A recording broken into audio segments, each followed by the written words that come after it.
this person is blocking my career. Can he remember a time where he didn't feel like he had autonomy? Other people were maybe dictating things for him, or not allowing him to develop and grow and have these insights and take risks. I would also recommend the seeking other people's perspective, because it may just be, even though this is how you are feeling, the other person is presenting in a particular way, your interpretation of that is not based on an objective viewpoint, it's based on history. Hello and welcome to the Therapy Floor with Dr. Ritz and Dr. Vicki. We are on the floor getting deep into the human experience, unpacking people's everyday dilemmas through the lens of two psychologists. Let's start unpacking today's dilemmas. So this comes in from a male in his 40s, and he is saying, I work with someone that I really struggle to get along with. They disagree with my ideas, block my initiatives, and undermine me. It feels like they are blocking my career. How can I take control of my feelings of frustration and resentment to this person?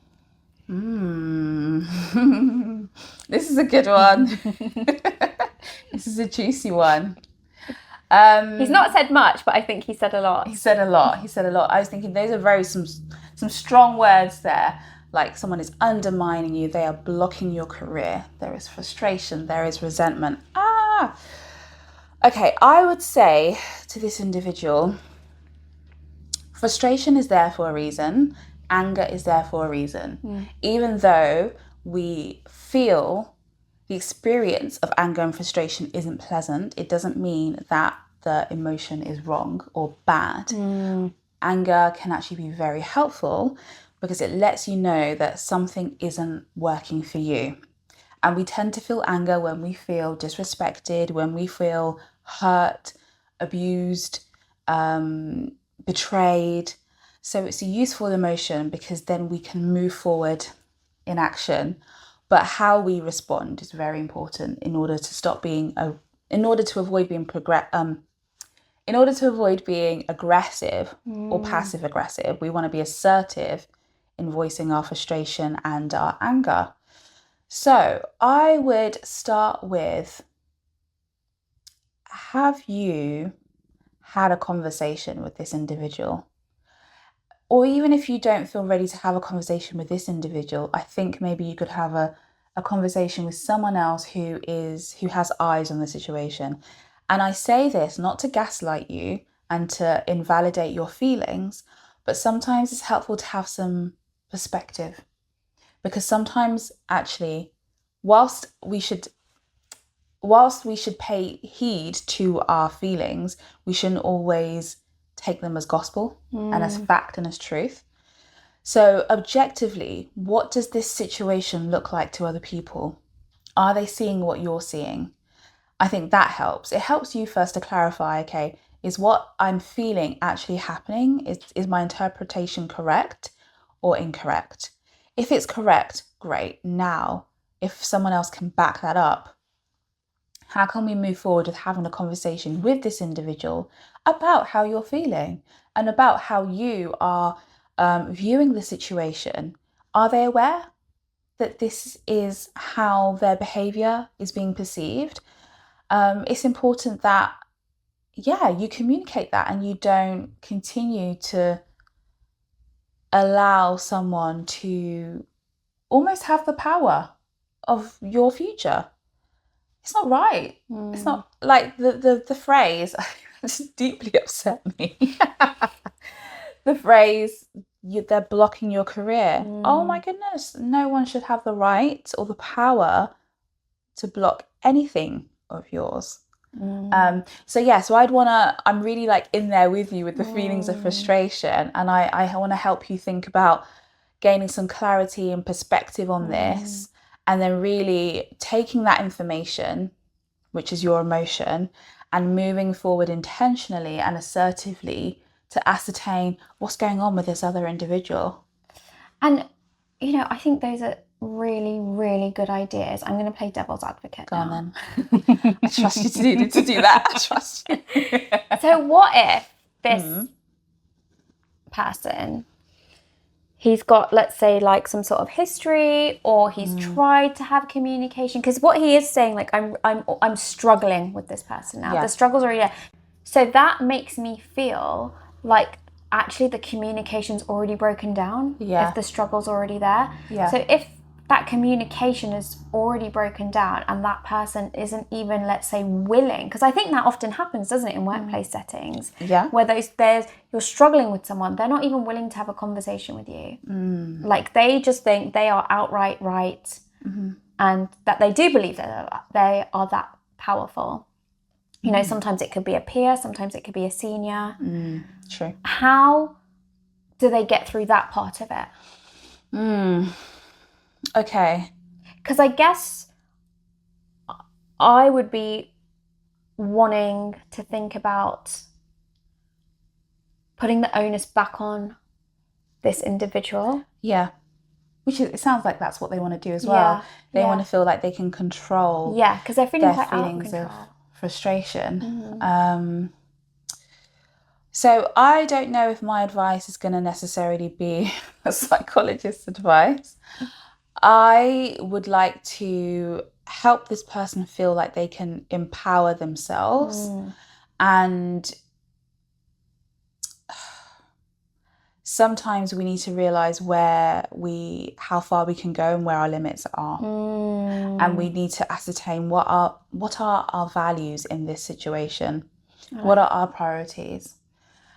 Because you could say to yourself, or I could say to you, okay, maybe you just need to accept that this is who this person is, and that is how they behave in a work situation. And rather than taking it personally, just accept that you're always going to come against backlash. You're always going to not feel undermined, but you're always going to feel someone pushing against you and trying to pull you back, and continue to feel, I don't know, like you have, push forward with the courage to be persistent in your goal, which is I'm going to succeed. I'm gonna progress in this career regardless of what someone else is saying or doing. And when they push, I'm just going to push back too. I could say that. But alternatively, if your value or your priority is your mental health and your well-being and your peace of mind, and you find that despite having conversations, this person is persistent in how they want to behave, and no one else is checking them, which can happen also. Because often what happens is I think people get afraid. Yeah. Don't they? Yeah, that's true. Like, that's why sometimes these behaviours keep happening in workplace settings. No one wants to confront the bully. Yeah. Or the person who has more leverage. Yeah. Maybe you want to ascertain whether this is the right environment for you. That's why I say it may be a bit controversial, because I think that's a really fair comment, actually. Okay, it's like I'm advocating for you to leave, but I'm advocating for you to decide what are your priorities, what are your values. If your value maybe is financial security at this time, okay, we can see that actually staying is the most beneficial thing for you right now, and there will have to be a way of tolerating and accepting that this is just how the situation is. If nothing is going to change, this person's going to change, the work culture isn't going to change. But if your values are peace, mental stability, mental well-being, feeling a sense of like a supportive work environment, then maybe you need to rethink, how can I move out of this situation and into something that will better support my needs right now? It's not going to be easy, but it's a difficult question to pose. And I don't think that either one of those is right or wrong. Yeah. And I love what you're saying there. To think about your values is so important.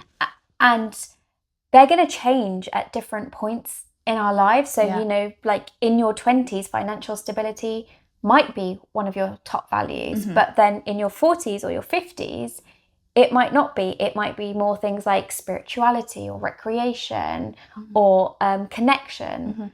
And I feel like with values, it's always really important to use them as a guide. Yeah. You know, use them as that compass that give you that direction and give you that purpose. And to keep checking in with yourself, you know, am I living my life in line with what my purpose is, with what my values are, rather than this is the goal that I need to meet right now in this career or in this relationship, whatever it might be. I really like what you said there about actually you need to maybe go a bit inwards and think about what your values are. Yeah. Before you maybe decide how you need to handle the situation. Yeah. I would also be encouraging this guy to think about, you know, the reaction that he's having to this colleague is quite strong. It sounds like on paper, it was quite visceral, wasn't it, as I was reading it? Yeah. Which gives me and my psychology mind a bit of like ding, ding, ding, ding, ding, ding, ding. Like, I wonder who this person could be in this person's life previously or still. Yeah. Like, why is he having such a strong reaction to this person? Who is he reminding him of? Yeah. Yeah. Who else has maybe treated him in a similar way that's made him feel... He feels quite small in comparison to this other person who seems quite large. Yep. And who has a lot of control and say and power over him. And often, you know, there's something here about a lack of autonomy almost. Like, you know, this person is blocking my career. Yeah, yeah.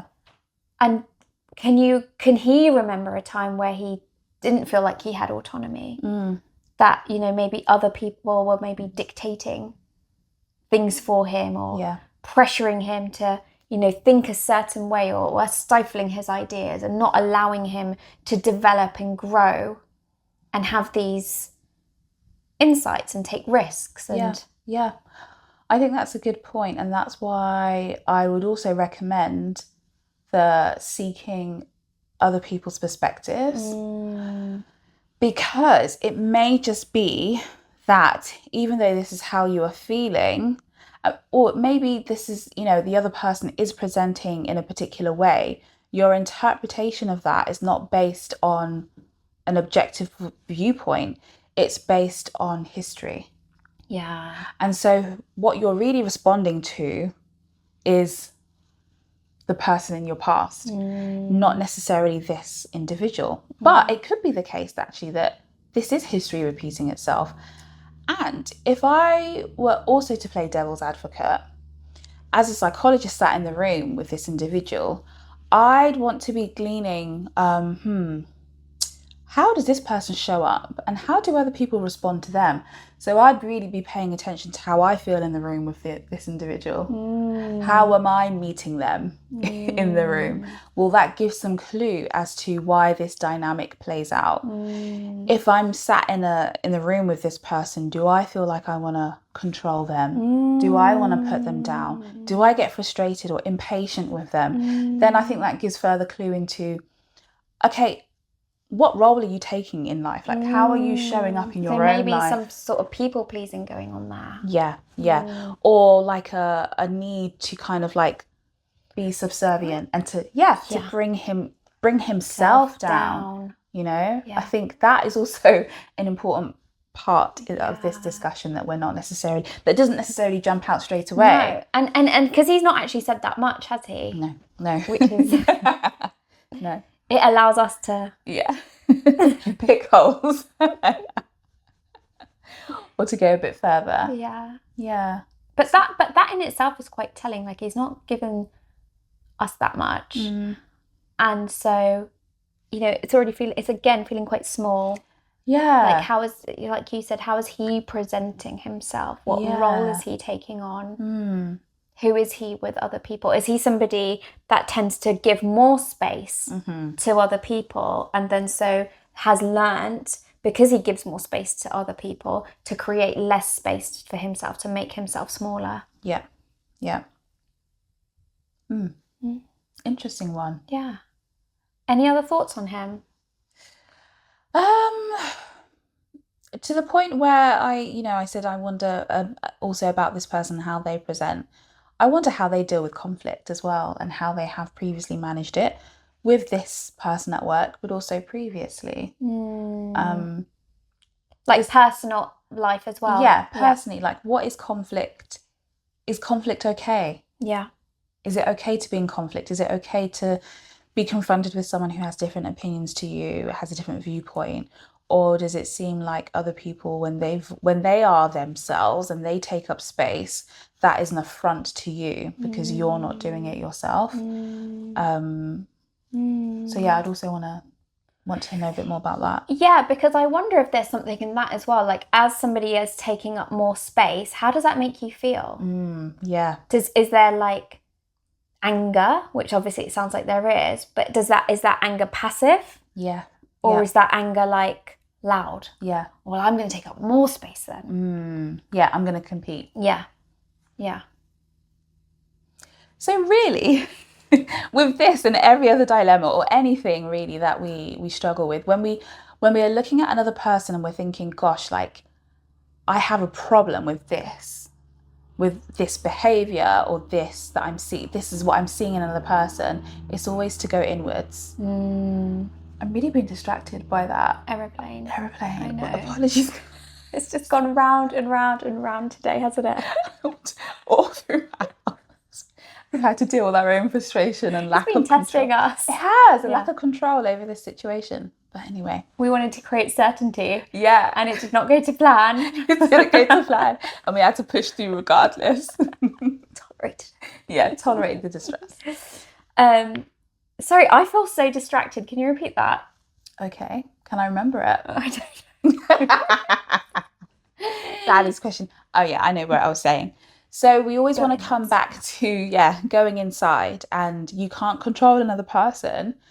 You can ask people to change, you can ask people to adapt, but ultimately it's good to go inwards. And I think sometimes the default for people is when we're feeling unsettled, we often try and control outside of ourselves, be it the situation or other people, their behaviours. If only they would do this, this and this, then that would make me feel better. That would make me manage better. Exactly. And I mean, we can't control anyone. We can't control any type of situation. You know, it really is about that. If you notice yourself doing that, going out, come back in, keep pulling yourself back in, go inwards, go deeper, use this as information. What is it telling about you? What is it triggering inside you? Discomfort is good. Like, we don't need to shy away from discomfort. You know, it's not all about always being positive and happy. Like, I just don't like that sort of stuff. Use your discomfort as a curiosity mechanism to think deeper about yourself. And, this is why we're on the floor. This is what this really is about. Yeah. Getting down to the nuts and bolts. Yeah. Going inwards and going deep. Oh, okay. I feel like we've really gone deep today. We have, haven't we? If you guys learnt today, we would love to know. What do you take away? Drop us a comment down below. Just remember to please like and subscribe and follow us on our social media channels. This is Dr. Ritz and Dr. Vicki. And we'll see you on the floor very, very soon. Bye. Bye.